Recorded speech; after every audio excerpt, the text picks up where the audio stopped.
Greetings, innovators and leaders.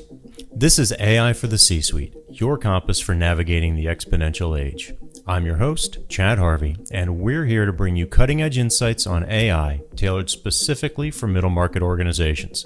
Buckle up as we embark on a journey through the transformative world of artificial intelligence.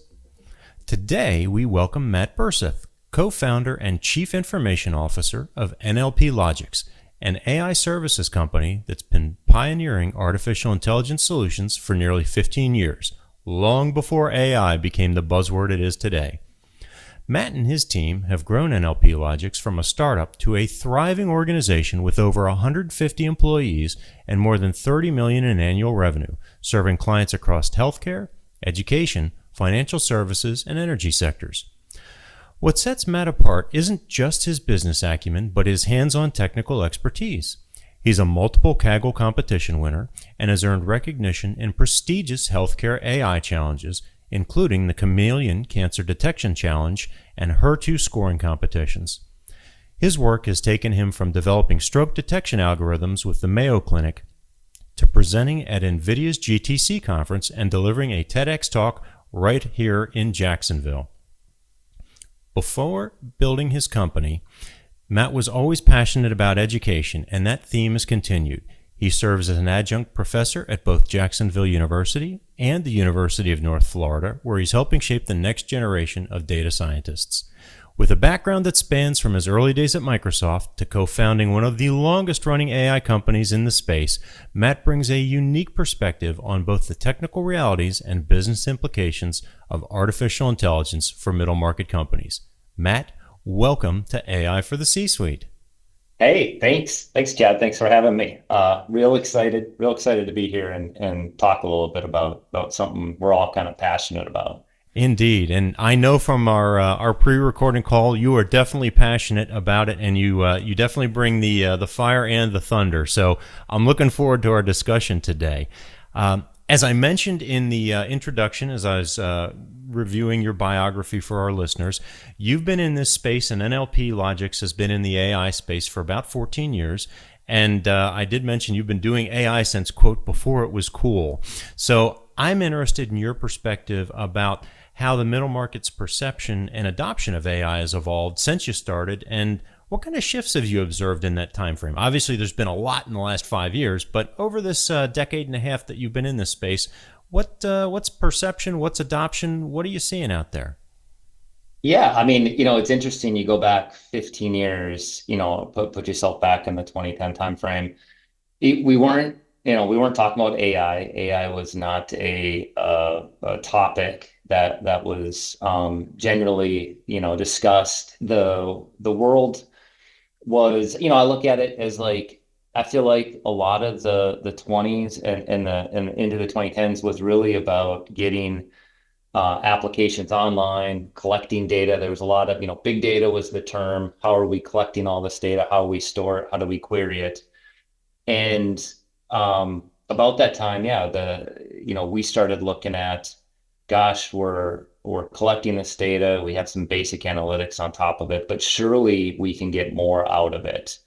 And at the time, the technology or the approach to do that was called machine learning, which is, I kind of laugh at it because a lot of the customers we were talking to and prospects at that time, machine learning, it sounds like a science experiment. It sounds very, gosh, that sounds neat, but I don't know if our organization needs that. And so I'd say that we did a lot of, in those first years, it was a lot of education. What is machine learning?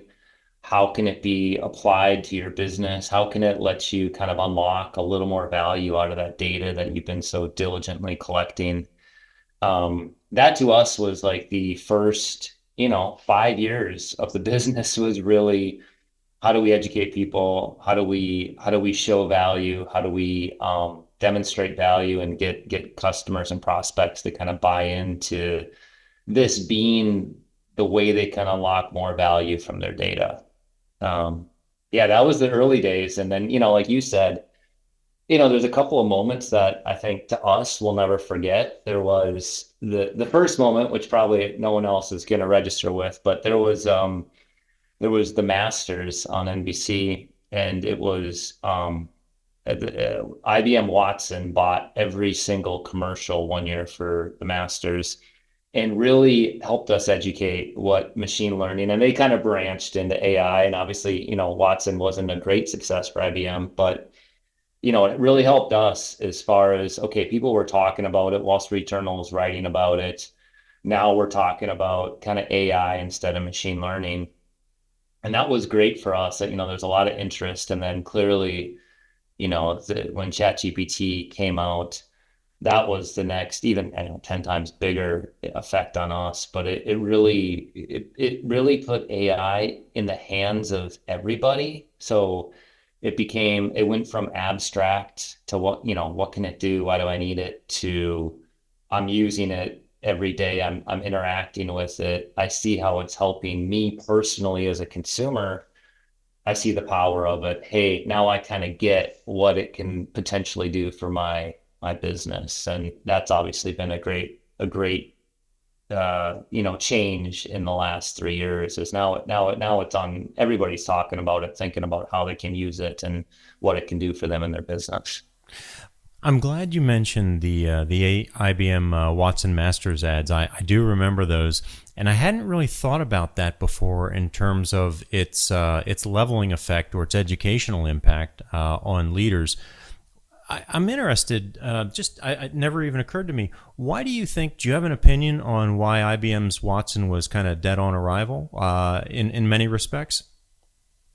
And I'm sure that I can say my thoughts on it, and just my thoughts, no idea how accurate any of this is. But one of the things that I think and we learned this firsthand ourselves, was with our work in healthcare, specifically the clinical side of healthcare, which is where kind of Watson was targeting initially, was it it it's the POCs, small proof of concepts, were interesting and kind of not easy, but you could get some traction with, hey, we can all see that algorithms can help us process this big data set and add value to the clinicians. But there's definitely roadblocks at that time with a couple of things, but primarily adoption, like getting people to use these tools, provide enough evidence that they really were effective in the ways that they wanted to be effective. It was kind of like starting in the deep end, if you will. There's definitely lower hanging fruits. In our example, the way we talk about this is, we got into healthcare through the clinical side, through a partnership with the Mayo Clinic, and we did some really great research with them. But there was so much low hanging fruit in the back office. Just things that are going to sound mundane and simple, but in the back office, you have a lot of data entry. You have a lot of taking faxes and processing them, and taking even things like emails. There's a lot of workflow in the back office of healthcare as part of the revenue cycle. And we realized that there was much more interest and appetite to adopt tools that could maybe take 30% of the burden off of a labor force, and 40% here, 30% there. And there's real ROI there as far as cost savings and scaling revenues. And so that's our opinion, is at that time, and even now, the clinical side of healthcare is still a challenge. There's a lot of regulation and roadblocks, but the back office is really ripe and kind of underserved, I would say. It doesn't have the same flash, but there's real value and real ROI that can be mined from some of those use cases. That's what we find as a business. Yeah. Do you know, or are you aware of any either individuals or organizations that are leading the charge to address the regulatory and constraints that the healthcare industry has on the front end? You talked about the possibility in the back end. I've got to think that at some point things will shake loose on the front end as well. Yeah, and actually, I'll reference back to that chameleon challenge. This was in 2016, just to take you back there. At that time frame in 2016, um, computer vision it is kind of in its infancy. Like the milestone for computer vision was 2012, 2013. And at that moment, that's when, a group of researchers kind of realized that the NVIDIA, household name now, was not a household name in 2012, 2013. But a group of researchers realized that, you take these neural net algorithms, deep learning algorithms, and you put them on a GPU and use the GPU architecture, the hardware to accelerate their learning. You can really build some wonderful algorithms. And at the time, they were kind of best suited at that time for computer vision tasks, which is basically, the way we sometimes think of it is like, you look at a picture of something and what are the things that a human could do in, say, 3 to 5 seconds? You can identify a dog, you can, find pedestrians, you can do those things. All those kinds of tasks were really well suited for computer vision algorithms using deep learning on top of NVIDIA's hardware. And so that's about 2012, 2013. That's kind of in its infancy. And then what happened is the medical community put together a series of grand challenges saying, hey, what can it do with healthcare data? Like, how can we get some of that learning, instead of finding cats and dogs and pictures, let's find melanoma in healthcare images, or let's look for digital pathology. Let's see how we can help pathologists identify cancer cells. So that's what Chameleon 2016 was, is it was a focus on finding cancer cells in digital pathology slides. And, we competed, did well. It ended up in the grand reveal was in Prague, and we were a top finisher, so we were part of that. But the top team, they stuck with this use case, and they kind of built a company out of it called Pass.io, I believe is the name of the company. And Andrew Beck, I believe he was the gentleman that was leading the charge for the competition. And they definitely stuck with it and built out a whole suite of digital pathology tools and I'm sure branching into more areas as well. So they kind of stuck with it and tackled some of the regulation. How do you get, it's not just adoption. How, say it is adopted. How do you get how does it fit into the workflow of a clinician? And, what are the tools they need? One of the issues with pathology is the slides are, not every organization has them digital. So it's got to get digitized first. Some people still deal with glass. And so there's some roadblocks that are, kind of in the way. But yeah, I would look at them as an organization that really stuck with the clinical side and really made headways onto kind of what could be done. Okay. When you talk about the digitization of slides or the lack thereof, I think I go back to my initial question to you here in terms of the landscape. And when we talked about 10 years ago, we're talking about education and kind of the need to elevate awareness of what's going on. We've got that awareness now in the AI space. And the lab slide thing kind of triggered my memory on this, because one of the things I see is organizations not having their data in correct order, or just really not being in position to take advantage of AI. And so that's a challenge. I'm wondering, though, as the level of awareness and education has increased beyond that core data challenge, what other challenges are you seeing out there for middle market companies in terms of their ability to leverage more mainstream AI technologies? I'd say data is a big piece, and the data challenge, I think, got drastically easier recently, I would say, amazingly, in that, when the data challenge used to be, to create a machine learning model, a lot of times you had to go through and annotate data and label data and do all these data curation pieces before you could even have a chance of using it. But now with some of the more modern models, you can actually do a lot less of that. But you still have to have your data organized, and there's still lots of challenges there before you can really get going.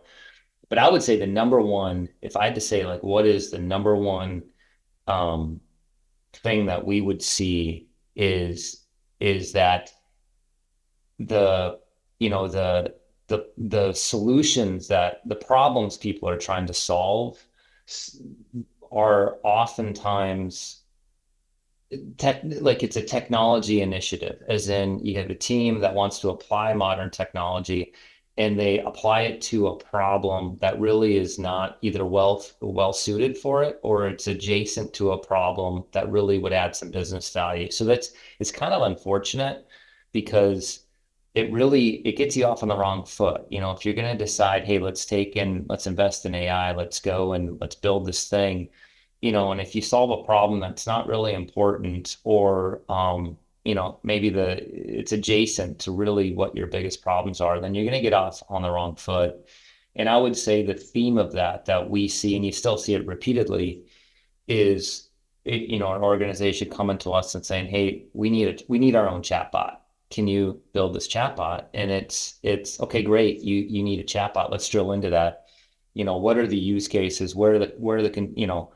What is the customer for this? Where's the value that's going to be created? Suppose you have this chatbot.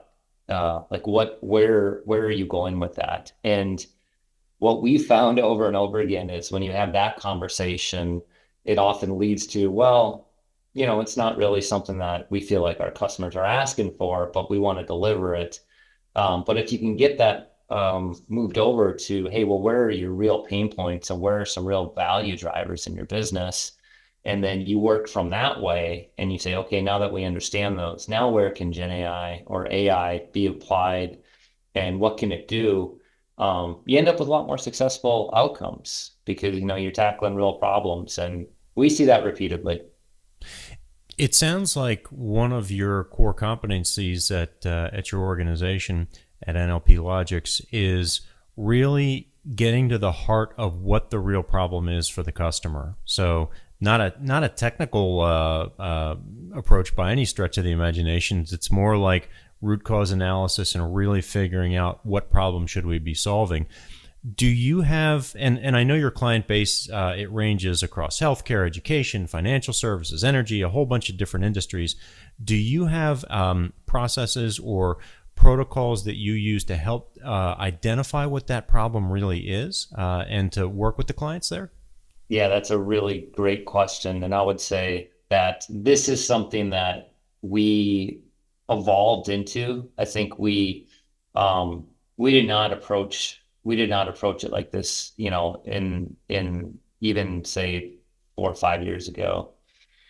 And the way we approached it 4 or 5 years ago and before that was we really, a customer or prospect would come to us and say, I want you to build this. And we would say, great, let's get going and build the thing. I would say our big realization is taking that, say, great, let's talk about building that, but let's do it in the broader construct of a discovery where we can meet with your business and really understand your business. And, we package a discovery as, a lot of times it's a 2 or 3 week, maybe a 4 week engagement, depending on schedules, where you get those, business leaders together and you really talk about the problems and, where are the big drivers in the business, where's the ROI, and then, come out of that with kind of a ranked list of what are some of the initiatives that, we think we can tackle. And what's really interesting is a lot of times, I don't know if we've ever seen it where how we got the problem we were asked to solve, or what we were asked to originally do is often not at the top three of the list, and that's the thing that we realized, is that taking a step back and doing a discovery and making sure everybody's on the same page with what really are the big movers in the business has really been, that's our process, and I would follow that up by saying, if a prospect or a customer was not interested in doing a discovery, they wanted to go right to just build this thing. What we find is those are less successful on average projects. Like those aren't the ones that are strategic for our customer. They're the ones that, maybe they struggle with adoption because it wasn't really a problem. No one was asking for this. It didn't really address kind of their core needs. So that's that's our entry point is, hey, let's do the diligence on the discovery. Um, the prescription before diagnosis, like that's not a recipe for success. And so let's be, um, let's have some intention with what we're going to do. And we often find that that definitely is good for the customer in the long run. Well, absolutely, because you're not providing a structured canned solution, and you're also not giving them what they think they need as opposed to what they actually need. That's exactly it. Yeah, Yep. wonderful. Let's shift gears here a little bit and talk about one of your key areas of focus, which is the rate of change in AI technology. I'm interested in your view on, from a perspective of counseling executives and leaders, how should middle market execs think about AI investments when this landscape is changing so rapidly? It seems like every other day we've got a new model. I just saw some stuff on DeepSeek came out recently. It literally is every other day. So given this rapid pace of change, how do you counsel leaders in this area? Well, there's two things. Like I look at this in two dimensions, or the team here does. One is when it comes to the models is, and we've done this with all of our solutions we've put into production over these past couple of years, is build your solution with the assumption that you are going to be changing the underlying model. So the example there is going to be, if it's Claude or if it's GPT-5 or 4 or 3 or whatever it is build with the assumption that you're going to be changing that model. And what that means is you think more about, your solution, and you're not so wired to a specific provider, but you're thinking about, well, if we do change, what are all the things that we're going to have to think about being impacted?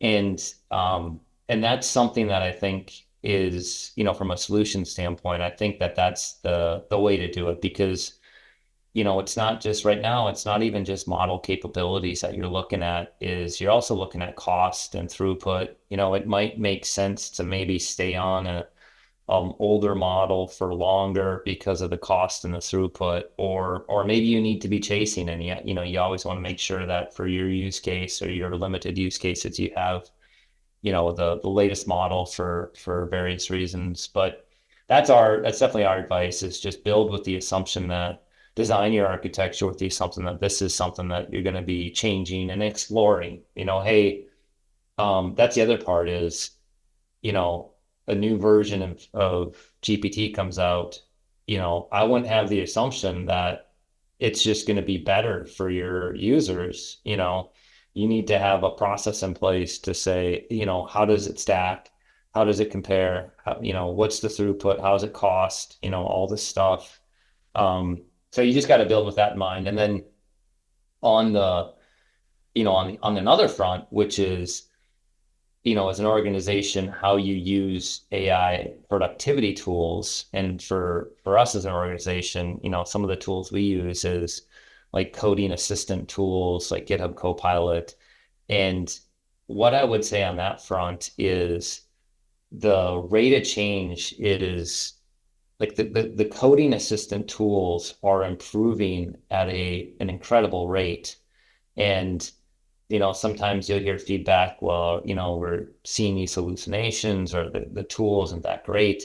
And the reality is, yeah, 3 months from now, 6 months from now, 9 months from now, they are getting better, and we measure our usage and, how impactful these tools are to our development teams. And they're not perfect, far from it. You need to still have process in place to make sure that you're hitting your quality marks, security. There's all you guys still have solid architecture, all that stuff, but the tools are improving, and so you don't want to put your head in the sand and say, we're not using them. It's you need to stay on top of it and be ready as they change, to be ready to adopt your teams to get ready to use them more, or use them how it works in your organization.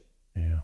There was an interesting academic paper we recently reviewed regarding hallucinations in that subject, and for our regular listeners, they know that that word is one of my pet peeves. I actually hate it because I think it does a disservice to what's going on under the hood. But the interesting piece with that paper, and it has hallucinations in the title, so I have to utter it. I have to bring myself to say that word.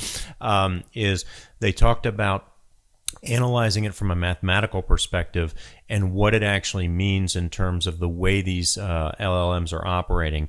And it's a bit fascinating, not just academic, but it goes directly to the heart of can you ever eliminate hallucinations?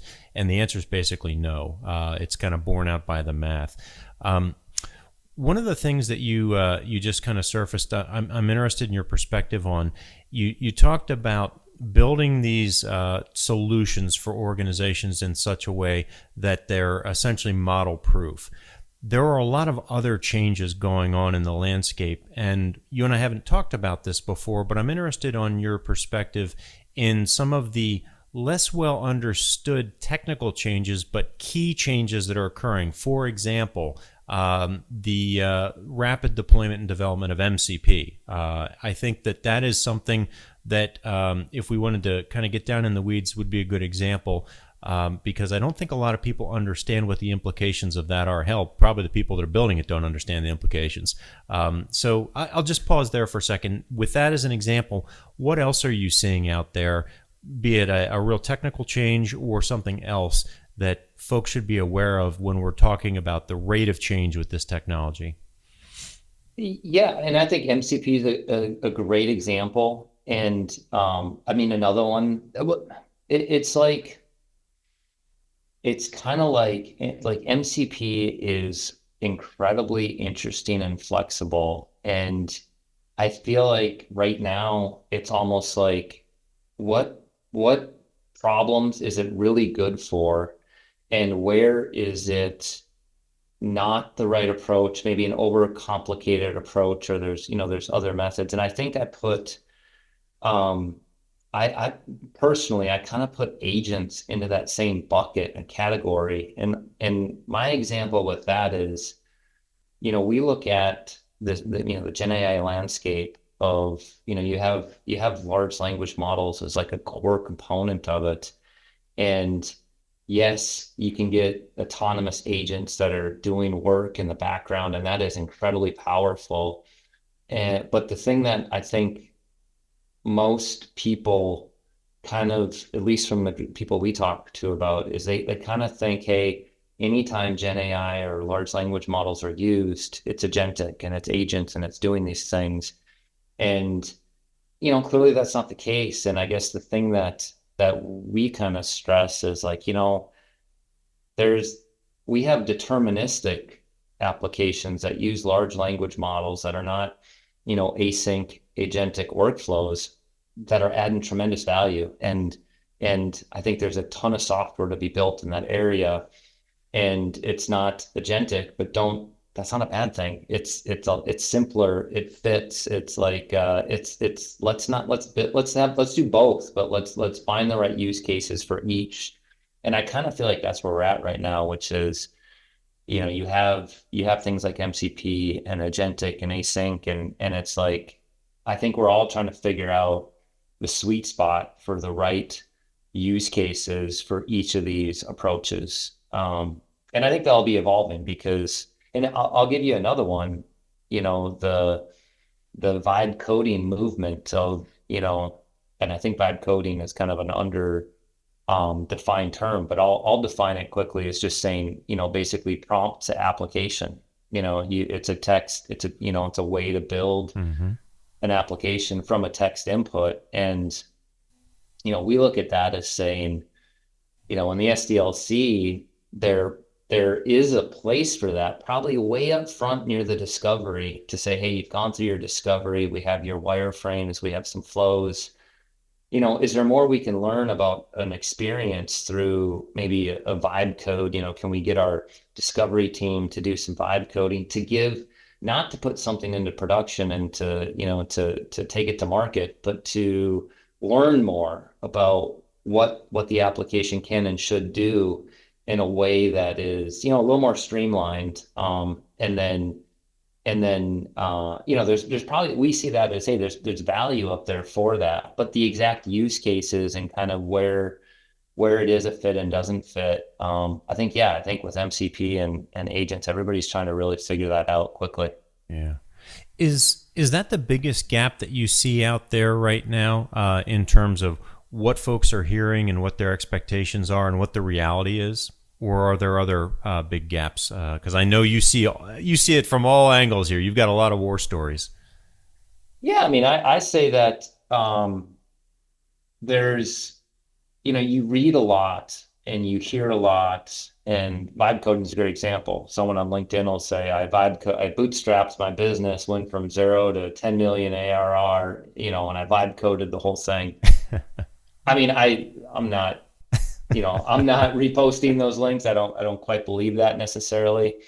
But I think there's a lot of that, and there's a lot of from a developer standpoint, here's a agentic code tool that can build you your whole code base, and you don't have to do anything. So I think there's a lot of that. There's a lot more of that being talked about. I think there's a lot less of that being, really used and success stories. And I guess, I'm not sure if you saw it, but I think it was a couple of days ago, MIT had that report out about 95% of Gen AI projects not bringing return or being, basically being successful. And, I think that some of it is you have these expectations, you have, I would say you have, I don't want to say, well, I will say kind of inexperienced teams, kind of saying, hey, we can go do this and vibe code it or leverage it in maybe ways that aren't, they don't have quite enough experience in. But that, that to me was the takeaway of that whole article, was that, the failure wasn't on the technology. The failure really was on what we'd already talked about.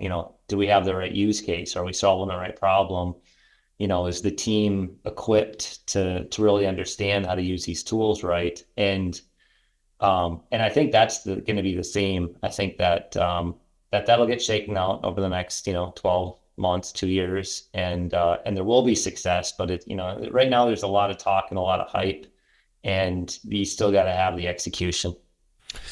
Let's go a little deeper on that, because you just touched on something that I think will resonate with an awful lot of our listeners and our audience in terms of when good projects go bad, right? If this was going to be a 90s VHS tape. So what are some early warning signs that execs could look for that indicate that their AI project is either heading off track, is already off track? What should they be attuned to?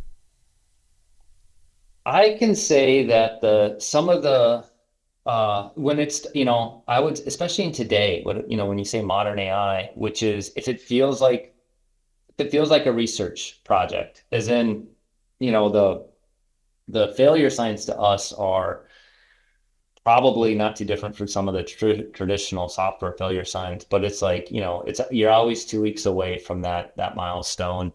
You're not seeing, like, there's no you have no reason to believe that you see no evidence that or proof that this will deliver some sort of value. And the way that I see it now too is you should be able to demonstrate some sort of feasibility with a modern tool set. You should be able to demonstrate feasibility in what I consider a really short time. I'm talking on the timeline of weeks. Like, if you're not seeing evidence and incremental evidence, then I think that yeah, I'd be worried. And I wouldn't wait. It's not one of those things where we check in 6 months later and see that, get a data point. I think you got to get those data points early, and I think you also need to look at evidence elsewhere in the market. Are there people doing things and having success? And I think to us, that would show maybe a warning sign that, maybe you're not, maybe there's some changes you got to make in your project. Good. Thanks, Matt. I appreciate that. And I hear you loud and clear that a lot of the warning signs are warning signs that are easily translatable from more traditional software development and software projects. I think that there's an awful lot of noise out there and head trash though around AI, and people want to say, oh, it's a little different. So I appreciate you going a little deeper and also giving that reinforcement. Well, it's interesting you say that because I say that at our organization, this really was an issue, which was we had much more relaxed expectations, I would say, around our AI projects. But that's when we were building from scratch, which Mm-hmm.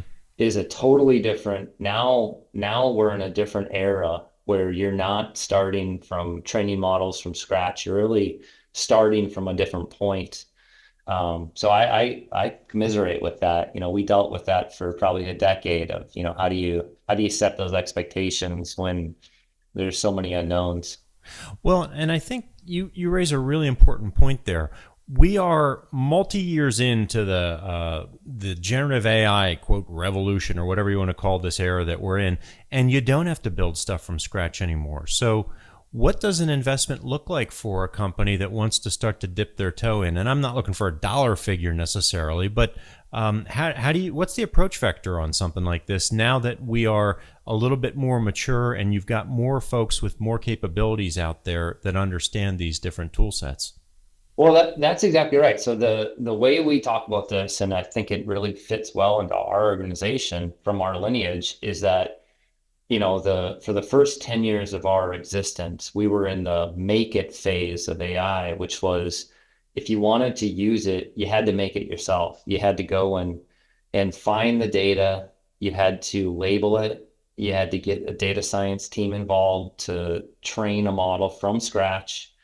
And we talk about a whole shadow code base. Like if you think of all of that, what it takes to train a model, you're talking about all code artifacts, data artifacts. You're talking about this whole process, time, and very, uh, you know, timelines unknown, success very unknown. It's very hard to get to that first data point. And now, you're in this new phase, and, we talk about take it and make it, or take it and shape it, as in we're not making things from scratch now. We're taking it, and taking it is leveraging, a foundation model from Anthropic or OpenAI or Microsoft or somebody else, and taking that base model and then shaping it to your use case, and the shaping it that we think is the most impactful is focusing on context. So, not even, I was having a discussion with someone else about this recently, not even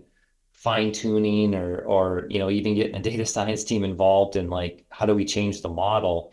It's really investing in the context and the belief that the better the context for the model, the more it knows about your use case and few shot examples, and the more you invest in better context, the better the results are going to be. And that's what we think of as kind of that modern AI, which is, taking it and shaping it and building solutions around that. Interesting. So when you think about that, and I love how you ended that answer in terms of talking about context. When I'm, let's say I'm an executive, and let's go right to perhaps one of your sweet spots, right? Healthcare, right? So Mhm. let's say I'm an executive, I'm in healthcare, I'm looking to leverage your expertise and the expertise of your firm. I understand that we're going to take it and we're going to shape it. Yet, some of this shaping is going to be most likely, I would think, directly influenced by the quality of the data that company has, right? And what they're able to Absolutely. bring to bear, right? Okay. So, Absolutely. yeah. So, what do I need to be thinking about as an executive in terms of my data readiness, my data quality, the maturity of my organization, since we are now at a point where you can take it and shape it, understanding that I'm going to need to be providing the goods to help shape it? Yeah, and I think that is this. I mean, to us, that's the strategy that survive. So investing in data, as far as improving data, having good curated data, timely data, making sure your data is, I don't want to say prepared, but just like make sure you have a solid strategy for keeping your data well maintained. The to me, the change is that investment for AI is what we think scales well because that survives model improvements, model changing. Like you're not investing in retraining and rebuilding models. You're investing in getting your data to the best shape possible and working on ways to provide that to your models or to the models that you take to provide better context. And I think as a strategy, that is what will be working for the next couple of years. And I'll tell you like a concrete example of that is when we look at our again, I said we use GitHub Copilot for our development tools. And if you think of Copilot, it offers suggestions and it can, edit files for you and do all these things. But out of the box, that's kind of a minimal or a zero context. That's just like, I don't know anything about your organization. I don't know your coding style guides. I don't know your reference architectures. I don't know how you as an organization approach writing code. But I'm trained on the internet and I've seen all these different ways and and that's the challenge of like, well, no, it's great that you know a lot of things about writing Python code from everybody on the internet. What we really care about is here's our reference repository, here's our style guide, here's our API designs, here is how we do it, here is the project documentation. Here's some domain knowledge. When you suggest code for us, prioritize our stuff.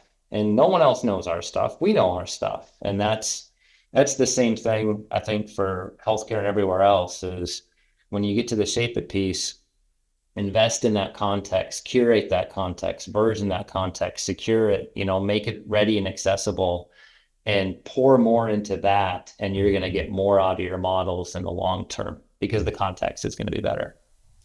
Well said. You touched on something there that I think is worth us shifting gears slightly and going maybe a little deeper, but more into as well. And you didn't use the word complexity, but that's essentially what you were talking about. You were talking about complexity. And I know during our prep call for this recording session, you talked about a client that you've got. They had real high levels of automation, and there was an issue that if the systems went down, they couldn't handle the backlog. I'm interested in exploring that with you within the framework of complexity, because we saw how hard and how loudly people screamed when the GPT-5 was rolled out, and a lot of dependencies didn't work, and a lot of linkages were broken.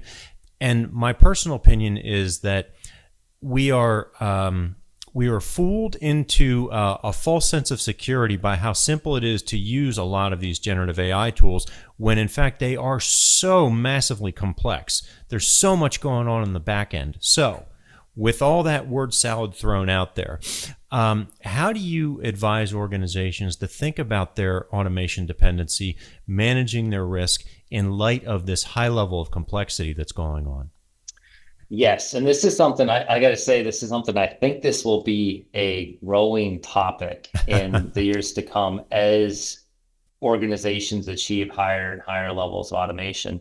So the examples, and we've actually got a couple of customers that are in this case, are in this boat, is as you apply automation to the back office and you take tasks that were, maybe historically 100% done with human labor, and say you supplement that with, 50% automation, 60% automation, 70% automation, the reality that our customers are in is that they reach a point where if the automation is offline for a period, then they have SLAs with their customers and they don't have the labor, the people to work the backlog manually anymore because they're not, they don't keep them on staff. They're not around.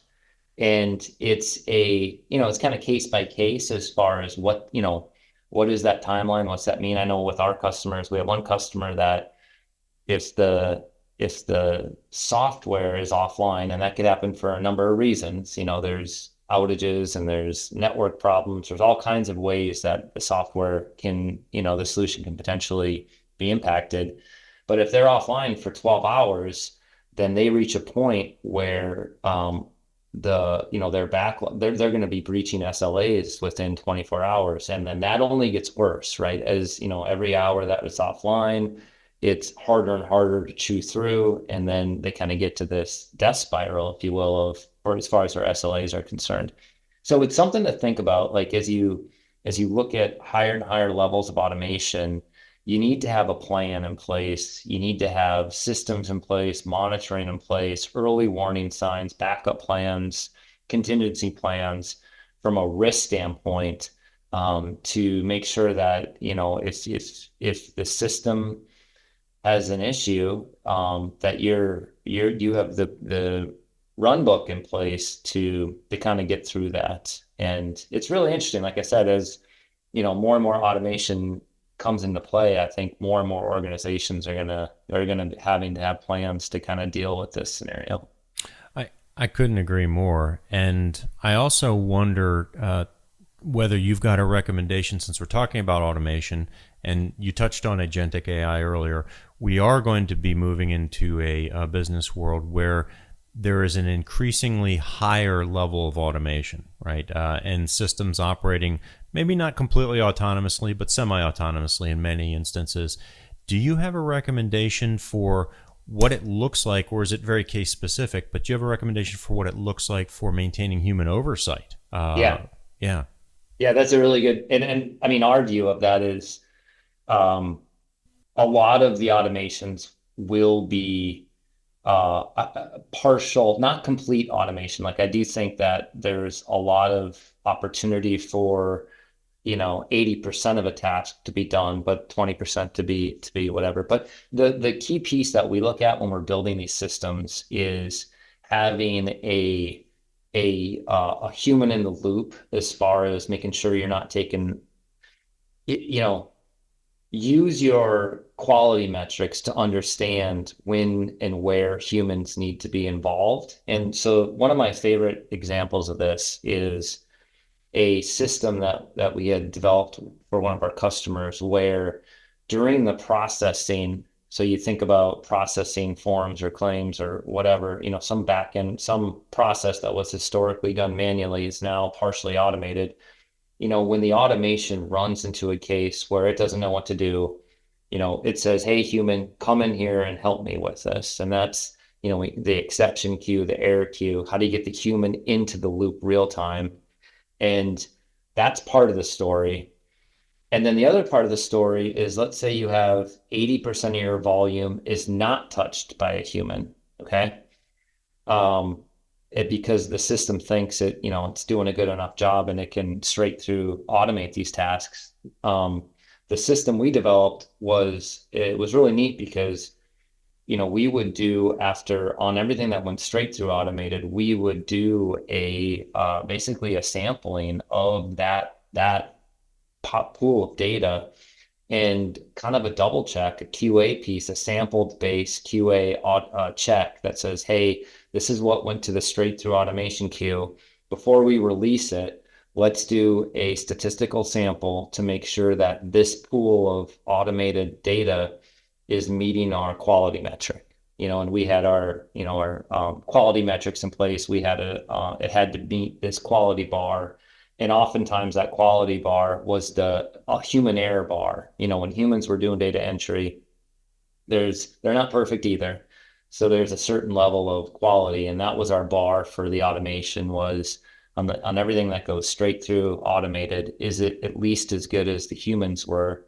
And how do we sample that data point and make sure that on everything that is not touched by a human, it still has that same quality bar in place? So kind of the two forks, right? You got the human loop in the real time, and then everything that gets automated. Don't just trust that the automation, it said it's right, we know it's right, and don't wait for your customers to tell you, "Hey, this data is not correct." How do you have a process in place to make sure that you get the best of both worlds? Those are great. Those are fun projects to be part of. Super, super solutions. Yeah. I loved your explanation there, especially because you touched on something that's near and dear to my heart, which is the subject of errors made by machines and by these systems. We have such a biased outlook on this as humans. We expect this stuff to just work perfectly, but we don't have the same expectation of humans. I And know. I feel like this is a conversation that nobody is having, and we really need to have it. It's critically important because there's so many folks I have conversations with, and they're like, "Oh well, we got errors over here, blah blah blah blah blah," as a result of this AI system. Well, yeah, but you've also got, to your point, Matt, you've got these errors from the humans over here too. Why are we providing outsized weight to the errors from the machines versus the errors that are very similar in many instances from the humans? And I don't expect that you've got an answer for that, but I think as a species, that's a conversation we've got to have here. It's critically important to our success going forward. Yeah, I agree with you. And I gotta say, like, that's kind of where it was a challenge with healthcare, is that when algorithms were involved, people were very uncomfortable with the errors that algorithms made, even if the error rate was lower than what the clinicians were making. It was like, well, I don't want to be misdiagnosed by an algorithm. I'm okay being misdiagnosed by a human. And that it doesn't, like, to me, it doesn't quite, I have the same issue with self-driving. It's like how many millions of miles, how much evidence do we need to show where self-driving is really, safer? But we're not comfortable with it as humans. We're not comfortable with a human not making those decisions. Yeah, I'm with you. It's a very interesting kind of a space, and we hold a higher bar to the algorithms, and we often, the other thing we see is we often don't measure the human error. We assume there is no human error. But Right. it's the first thing we do in our projects is we say, great, how good are your humans? Well, they're perfect. Fantastic. Let's measure them. They're less than perfect, and they're often significantly less than perfect. But we do that so we can set a realistic bar for the automation. Okay, your humans are 95% accurate. That seems like a reasonable expectation for the algorithm. Yeah, absolutely. Our time here is rapidly drawing to a close, and since you've surfaced the topic of humans, a couple more questions here before we wrap up. But let's go directly to the question of humans, since you're someone that teaches at multiple universities, and you're helping the next generation of our workforce gain the skills that they're going to need to succeed. So I'm interested. What kind of conversations are you having with students at universities about this technology? And then if we kind of extrapolate this out to the existing workforce, what should companies be looking at in terms of skill development with their existing employees to leverage AI? So kind of a twofer there. I'm interested in your perspective as an educator, but also educator as applied to existing employees in the workforce. Yeah, I would say on the educator front, and I've had children at home too, so I feel like I'm watching them too. But I taught a programming class this last fall, and I told the students, I said, you can use ChatGPT and other tools, and you're going to most likely get the right answer, and I'm not going to know the difference. But that's not going to help you. It's kind of, I feel like it's going to really put the the responsibility back to the individual, in that, when you are going to school, you get out of it what you put into it. And that's kind of what I tell my children. And my children are what, sixth grade, ninth grade, 10th grade. And I say, use ChatGPT, but use it in a way where you're saying, I don't understand this. Can you explain it to me in a different way? I still don't understand it. Can you explain it a different way? Can you give me 10 problems that I can work on that are related to this? Use it as a way to expand your knowledge. That's the advice I tell my students, and that's the advice I tell my children. And I guess to me, that's the same thing in the workforce, is as far as skill development, I think we need to be thinking about a future where we are, just thinking about working together with these tools, not as a way to not learn things, but to a way to accelerate and do more and get the leverage out of yourself, you know, and an organ. If you can have an agent do a draft of something and you can come back and you can start from that draft, start on second base, start on third base, and apply, your knowledge on top of it. I think that's what you have to do. And, the way that we're thinking about it is, in 2025, I really think the expectation from a employer standpoint is, your team, each individual is doing 125% of what they did the previous year because they're partnered with these tools. And if you don't have that mindset or you're not looking at it that way, I think you're going to be left behind. It's not a function of is AI going to replace me? I think it's going to be a new team member that is augmented with AI that's probably going to replace you because I think you're just going to fall behind. So that's what we say is, you got to keep the human in the loop, use your expertise, but get the leverage out of these tools. And because I think that's the expectation now, or it's going to be the expectation. Well said, Matt. And since you opened the door and used the keyword future, I'm going to walk through it here, and I'm going to ask you to put your futurist hat on. You talked a moment ago in your reply about the future of the workforce being humans working with AI tools and kind of augmenting their abilities. Beyond that, what do you see coming down the pipeline? What kind of developments should leaders and execs be watching most closely? Is there anything that's on your radar? And if so, is there anything additional that they can do to help prepare for this next wave of capabilities? Yeah, I mean, I guess I would say one thing I would say is, this is just what I've noticed in I think 12 months ago, there was a lot of discussion on AGI and general intelligence and what that means. And we're all going to be sitting at home, or maybe it's a great thing or it's a terrible thing. It all depends on your perspective. But I think that in my opinion, I don't think AGI is coming anytime soon. But to me, that's not a knock on anything. I think that the technology we have now, which is, the latest GPT or Claude or whatever, we have amazing technology. And I think the future is going to be just adopting and leveraging. It's going to take us a while to get the most out of what we already have. And I think that what we're already seeing it from a capability standpoint of the models is I think we're really just starting to kind of plateau. And I think we're just starting to realize, if your language model is as intelligent as somebody with a bachelor's degree or a master's degree or a PhD, there's not as much incremental lift in that as far as how it's being applied, And so I think maybe the models will still get a little more capable, but I'm not so sure that that's going to be a real step function in terms of capabilities. And I think, I think that there's just a lot to be built out now with the capabilities that we have.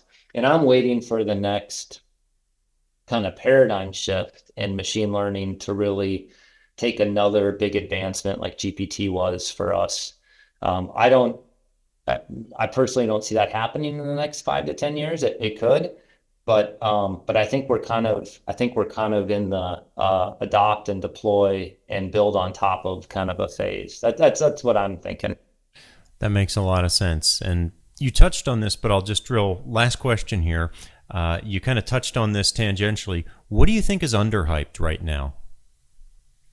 Well, that's a really good question. Because you can't say that Gen AI and LLMs are underhyped because that's all anybody wants to talk about. So that's certainly true.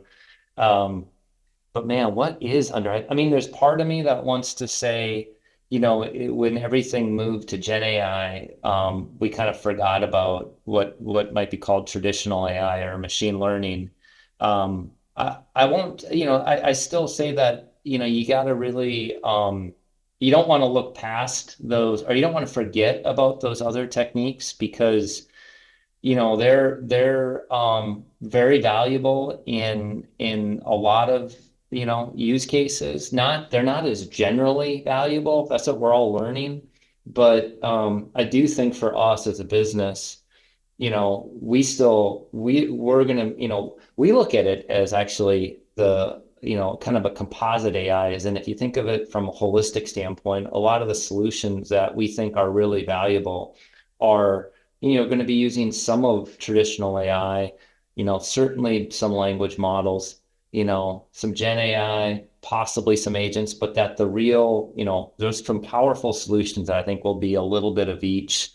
And that's kind of what we get excited about. But yeah, I don't think you can say that there's any underhyping as it comes to Gen AI or AI in general. I got to say that it seems to be something there's endless enthusiasm over. That's for sure.